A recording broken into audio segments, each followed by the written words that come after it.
Bom dia a todos. Vamos só tirar o relógio porque as questões de tempo são importantes. Queria saudar os organizadores do colóquio, agradecer o convite que me fizeram para participar, louvar as altas qualidades da organização, nomeadamente do controle do tempo, de maneira que eu vou prescindir de resumir o conteúdo da minha comunicação, como fez o professor Cabral Martins, e vou só aproveitar, uma vez que ontem assisti a uma sessão em que falou a investigadora Catarina Rosendo, e ela tratou de vários textos que são importantes também para esta comunicação, vou só dizer quais são as duas epígrafes que balizam esta comunicação. Uma da Conferência Modernismo, 1926, diz assim: nós estamos precisamente naquele pedaço de terra ibérica que subjou do tamanho da bandeira espanhola. A segunda epígrafe, de uma intervenção que se chamou Duas Palavras de um Colaborador na homenagem ao arquiteto professor Pardal Monteiro, de 1938, diz: a arte é tão indispensável a uma nação como as suas próprias fronteiras. E vou começar. Uma pergunta parece obrigatória. Por que falamos tão pouco do idioma de Almada Negreiros? Outra pergunta ainda. O que é Almada Negreiros, senão o nome de um idioma? Aquém deste limite temos dito muita coisa, mas sempre, quase sempre, deixando intocado o idioma Almada Negreiros. Como se os textos que estamos a interpretar fossem escritos numa língua perfeitamente conhecida, para não dizer tão familiar que nem sequer mereceria que parássemos para a mencionar. Como se toda a gente, desde que falando português, percebesse perfeitamente o que foi escrito no idioma Almada Negreiros, que a partir daí não tem por que ser tomado como idioma, nem teria modo de o ser.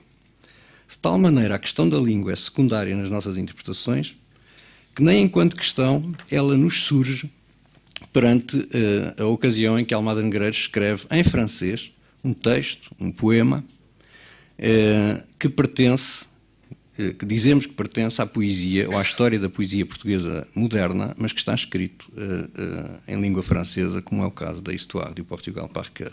Mas pertence como? Em que sentido é que pertence? O que é que significa aí pertencer? Estamos longe, usualmente, de ver enroladas na assinatura de Almada Negreiros a questão da língua e a questão da nação, sabendo, no entanto, que ambas estão lá, e que é por estarem lá que um certo lugar, não muito cómodo para ninguém, um certo lugar de Almada no que se chama cultura portuguesa, tende a subsistir na condição de lugar impartilhável. Creio que o professor Osvaldo Silvestre irá falar sobre isto amanhã. Mas não é dos embaraços de um lugar cultural assombrado por fantasmas nacionalistas que eu quero partir. Seria um ponto de partida demasiado exterior e correria o risco de voltar a apagar o idioma. Ora, ao contrário, eu quero sublinhá-lo. E logo no enunciado que torna estranha a dificuldade da partilha, porque precisamente faz do eu um lugar habitado por mais do que um. Não um pronome que estaria na vez de um único nome, mas uma forma de declinação do verbo. Está na segunda parte da conferência, A Invenção do Dia Claro, uma segunda parte intitulada A Viagem, ou o que não se pode prever. Almada escreve sob a palavra eu, posta em último título de uma sequência. Quando digo eu, não me refiro apenas a mim, mas a todo aquele que couber dentro do jeito em que está empregado o verbo na primeira pessoa. Há, portanto, no idioma Almada Negreiros, uma forma de dizer e escrever eu que não implica referência exclusiva àquele que fala. O idioma, aqui marcadíssimo, reinventado, não é idioleto, não é língua privada, nem mesmo quando nele um eu toma a palavra. O idioma abre lugar a todo aquele que couber dentro. Quer dizer, transforma o verbo em espaço, libertando o pronome da necessidade da identificação. O idioma é o que está em evidência. Não um conceito, uma ideia ou uma simples categoria lógico-gramatical, pronominal ou daítica, tanto faz. Não é, eis o que eu quero sublinhar, uma concepção, teoria ou ideia do eu que está aqui em causa, mas um modo de dizer, um jeito de empregar o verbo, fora do qual o pronome nada significaria, além do significado habitual de referir a pessoa que fala. Ora, é esse hábito que o idioma interrompe no momento em que se põe em evidência pelo gesto de escrever a sua própria definição ou redefinição.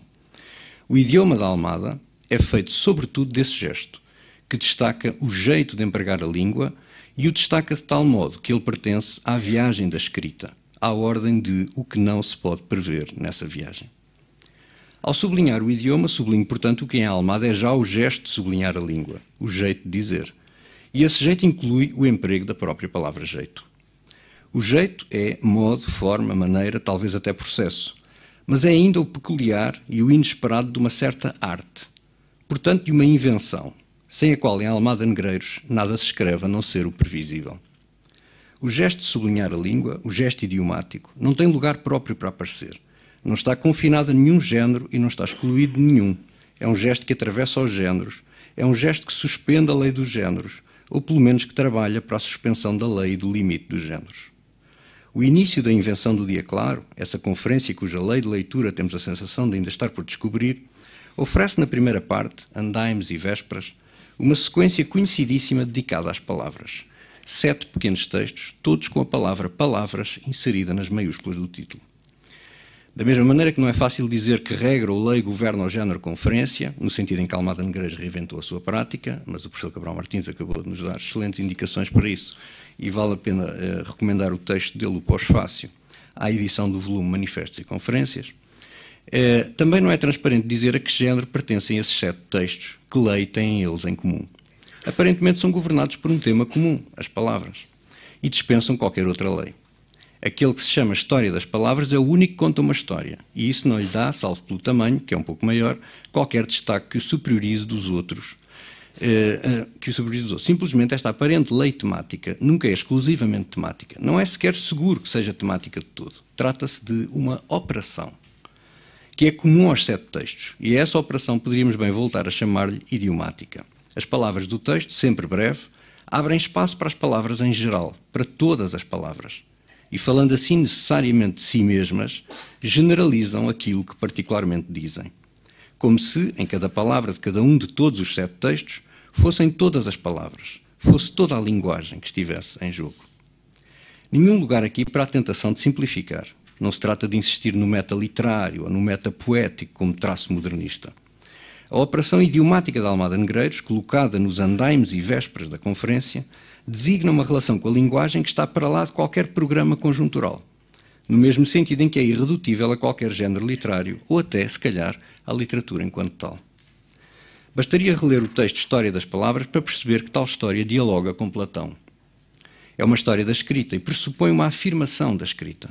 Essa história diz que as palavras não são primeiro faladas e depois subsidiariamente escritas, mas antes primeiro escritas. Ou melhor, que as palavras têm uma história que começou com um homem sozinho que, para marcar uma diferença entre pessoas e não esquecer a diferença, fez uns sinais numa pedra. Ora, acerca desse homem, diz o narrador da história, a quem podemos chamar Almada Negreiros, este homem, sozinho, era da minha raça, era um egípcio. Já se vê que há aqui uma ligação entre palavras e nação, entre escrita e raça. Acerca do homem sozinho que inventou a escrita, Almada diz que ele era um egípcio, e provavelmente não será no mesmo sentido em que Freud disse de Moisés que ele era também um egípcio. Se bem que a principal implicação desta afirmação seja precisamente a que ele mesmo, Almada Negreiros, sendo da mesma raça que o homem sozinho que inventou a escrita, é por consequência um egípcio, por mais que estejamos habituados a identificá-lo como português. Do mesmo modo que, apesar de Freud, continuamos habituados a identificar Moisés como um hebreu. Digamos, para simplificar, que há aqui um problema de identificação nacional, ou de identificação de naturalidade. Se quisermos explorar ainda mais toda a complicação introduzida pelo uso que Almada faz da palavra raça. Mais a mais quando esse uso inverte a proposição, fazendo do inventor da escrita um homem da raça de Almada Negreiros, ou da raça do narrador desta história das palavras. Como se o ato de compromisso narrativo com uma história das palavras, que começa com a invenção dos hieróglifos, tornasse egípcio aquele que o assina. Mas sabe-se que não é essa a única identificação racial de Almada Negreiros na história das palavras. De facto, como permanecer egípcio, se já não se escreve tal história recorrendo a hieróglifos? A história contém então o episódio da passagem dos hieróglifos ao alfabeto. E a história diz assim: mais tarde veio outro homem, sozinho, que tornou estes sinais ainda mais fáceis. Fez 22 sinais que bastavam para todas as combinações que há ao Sol. A história das palavras, segundo Almada, é também uma história solar. Uma história inteiramente relacionada com a relação entre a humanidade e a luz.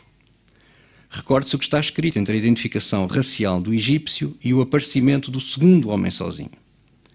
diz então Almada, os sinais que ele, o egípcio, gravou na pedra para medir a luz por dentro das pessoas chamaram-se hieróglifos. Os hieróglifos são, portanto, um fotómetro da interioridade humana, ao passo que os 22 sinais alfabéticos feitos pelo segundo homem sozinho trazem um acréscimo de exterioridade e de economia bastante para todas as combinações que há ao solo. Ora, esta segunda invenção da escrita produz o efeito de uma segunda identificação coletiva, quer do homem sozinho, quer do narrador da história. Cito, este homem sozinho era da minha raça, era um fenício. Ser um fenício, como ser um egípcio, significa pertencer à raça do narrador da história das palavras, que é a raça dos inventores da escrita. Ou, para citar Barthes, a raça dos logotetas. Essa raça não se confunde em momento nenhum com a história de qualquer coletividade nacional moderna. Toda a identificação nacional, toda a identificação cultural ou histórico-política em Almada Negreiros está condicionada por esta como que proto-identificação com a raça dos logotetas, em cujo horizonte está, pelo menos potencialmente, a história da humanidade. A cena da invenção, ou em rigor das invenções da escrita, antecede qualquer outra determinação cultural e sobrepõe-se em configurações diversas a todas as formas de inscrição identitária. Se abordarmos por este ângulo um texto como a Histoire du Portugal par cœur, deveríamos sublinhar na sua primeira página não só a discordância do país e do idioma, mas ainda a operação que logo aí explica a expressão idiomática par cœur, como se desdobrasse o princípio e o processo de escrita ou de inscrição que governa o livro. Par cœur, c'est-à-dire, c'est le cœur qui s'en souvient. E no fim dessa primeira página, ainda sublinharíamos na mesma linha de leitura a reconversão da dedicatória em dedicatória perpétua, que torna toda a identificação impossível através de uma fórmula que justamente brinca com a possibilidade de uma identificação sem equívoco. À toi, pour que tu ne crois que je vais le dédier à une autre.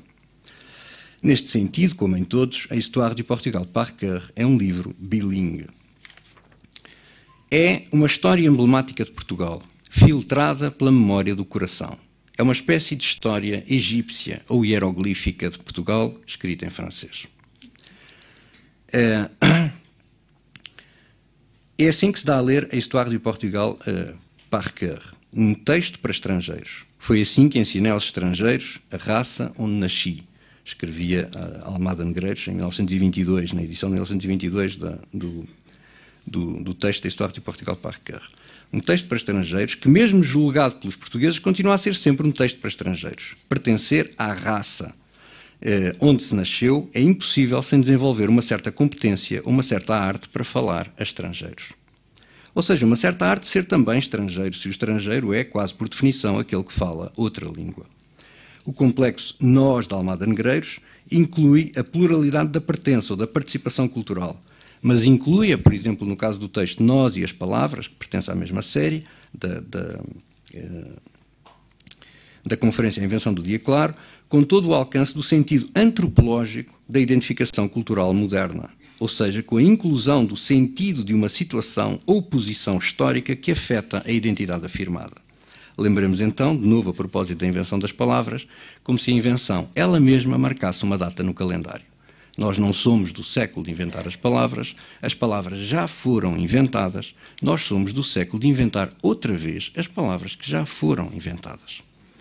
É neste sentido que Almada Negreiros não é acidentalmente ou superficialmente fenício, ou egípcio, ou narciso do Egito, isto é, simultaneamente poeta, sensacionista e narciso do Egito.